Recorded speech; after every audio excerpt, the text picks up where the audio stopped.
Ansu Fati era el heredero de Messi, así lo creía el mundo entero, pero hoy, en 2025, ya no lo quiere nadie.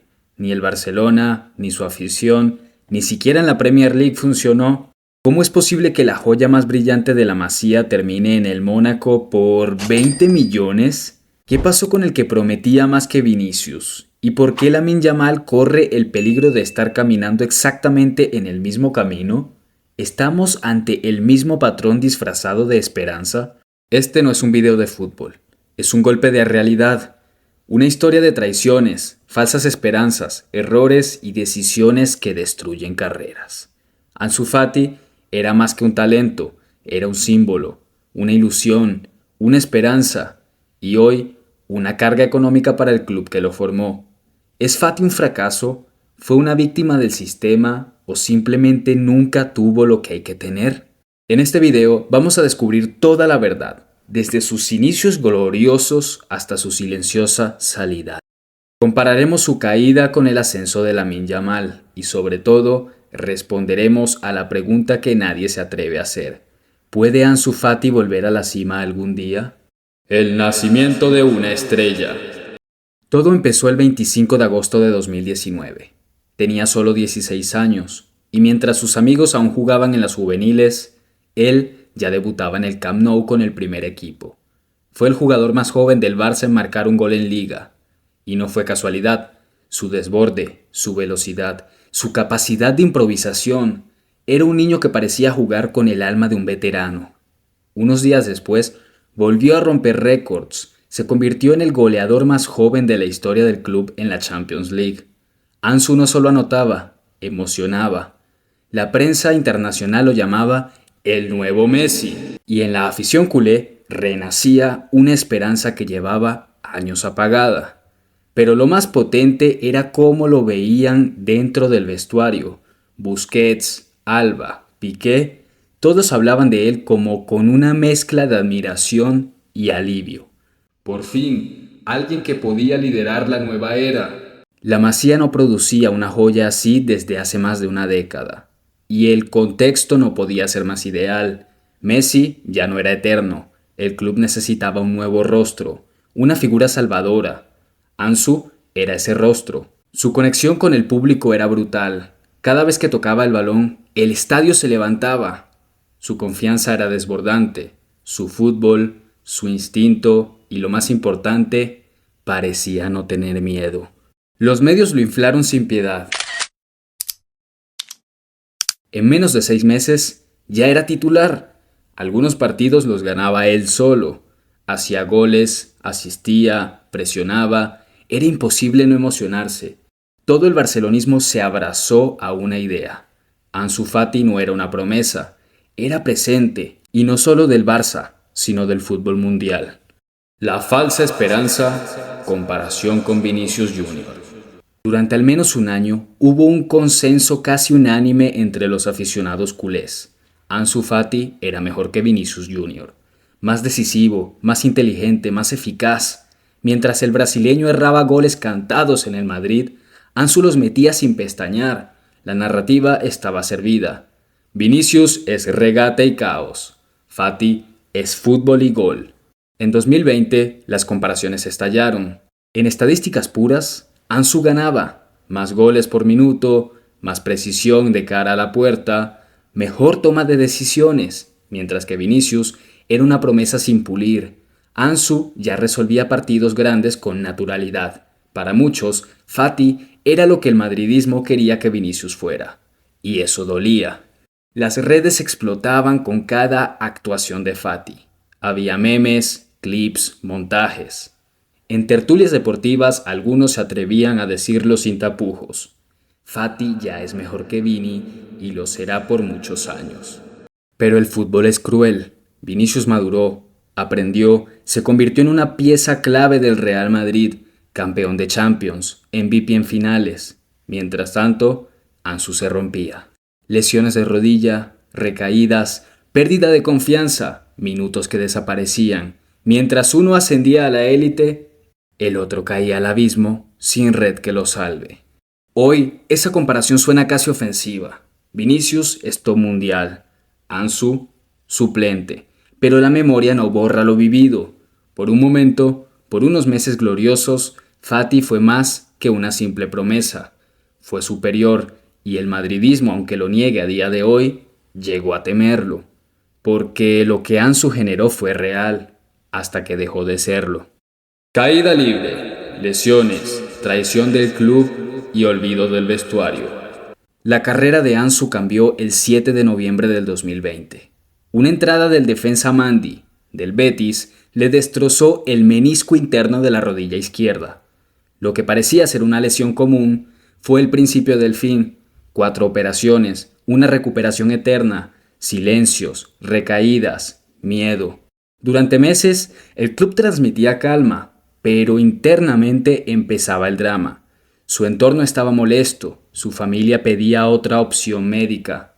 La confianza entre Ansu y los servicios médicos del Barça se rompió. Aquel niño sonriente ya no lo era. Había dolor físico, pero más aún dolor emocional. Cuando volvió, no era el mismo. Lo intentaba, corría, se esforzaba, pero la explosividad ya no estaba, tampoco la chispa. Y lo peor, la confianza del vestuario se había desvanecido. Jugadores como Pedri, Gavi y más tarde Yamal captaron la atención. Ansu era una sombra, un recuerdo. El club, en vez de protegerlo, lo usó. Le dieron el dorsal número 10 tras la marcha de Messi, un gesto que parecía un homenaje, pero que terminó siendo una condena. ¿Quién puede cargar con eso a los 18 años, recién operado y sin ritmo competitivo? Le renovaron con un contrato de estrella y al mismo tiempo lo dejaban en el banquillo. Los entrenadores rotaban y ninguno confiaba plenamente en él. Koeman lo intentó, Xavi un poco menos. Cuando entraba, parecía desesperado por demostrar en 10 minutos lo que hacía antes en uno solo. No tenía espacio, ni tiempo, ni respaldo. La afición pasó del amor al fastidio. Cada partido sin brillo era una estaca más, que se clavaba y se clavaba. Las redes ya no lo defendían, lo atacaban. Está acabado. No merece la 10. Nunca fue tan bueno como creímos.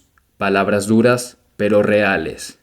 Así, el niño que enamoró al mundo terminó sintiéndose un estorbo, una carga salarial, un error del pasado y, lo más doloroso, una decepción.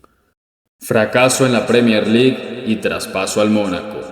Su cesión a la Premier League debía ser la redención. El Brighton era una apuesta diferente, un club donde las jóvenes promesas se potenciaban.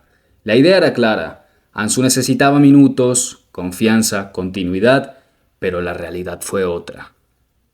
Desde su llegada, las expectativas eran altísimas, pero las lesiones volvieron.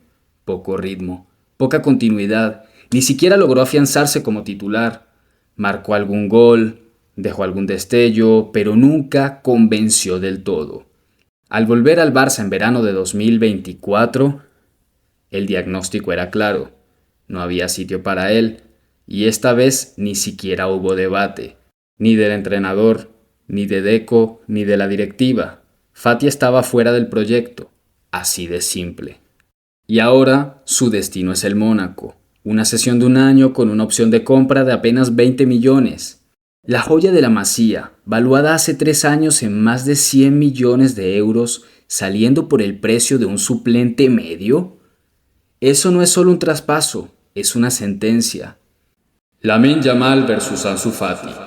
Una nueva tragedia anunciada. Hoy, el barcelonismo está enamorado de Lamine Yamal. Tiene solo 17 años, dribla como los dioses, juega con una calma que asusta y acaba de renovar por cifras que lo convierten en uno de los mejores pagados del club. Va camino a heredar la camiseta número 10 como estrategia de marketing. ¿Suena familiar? No, porque todo esto ya lo vimos con Ansu Fati y por eso la comparación es inevitable e incómoda. Ambos salieron de la Masía siendo prodigios. Ambos deslumbraron en sus primeros partidos. Ambos eran menores de edad cuando rompieron récords históricos. Y ambos fueron proclamados como el futuro del Barcelona. La prensa, los fans, incluso los compañeros de vestuario, todos repiten el mismo patrón de entusiasmo ciego. Pero sí, hay diferencias claves. Yamal no es Ansu. Es más pausado, más cerebral, no vive del gol, sino del desequilibrio. No necesita protagonismo para influir y tiene a su alrededor a una estructura distinta, una directiva más prudente y un club que ha aprendido, aparentemente, de sus errores. Además de una mentalidad digna del nivel del mismo Cristiano Ronaldo. ¿Pero es suficiente? ¿Aguantará la presión? ¿Soportará las comparaciones? ¿Y si se lesiona, recibirá el mismo trato que Ansu Fati? El miedo no es que Yamal fracase, sino que repitamos el ciclo, que el Barça destruya otra joya por ansiedad, por marketing, por obsesión. Si hereda la 10, no solo será un número, será un peso, el mismo que hundió a Ansu y que podría marcar el destino de Lamine Yamal. ¿Y ahora qué, Ansu? Lo que viene para Ansu Fati es una incógnita.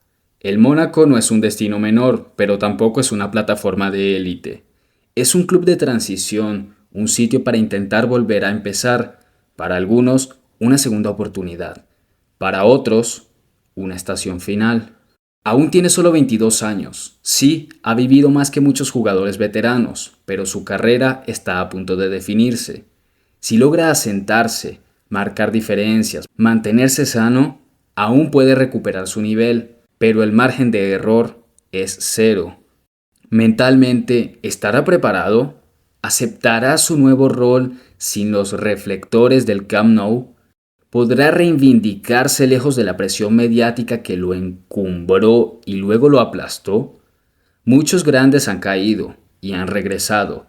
Griezmann, por ejemplo, incluso Modric, tuvieron años oscuros, pero también hay decenas que nunca volvieron. El fútbol no espera.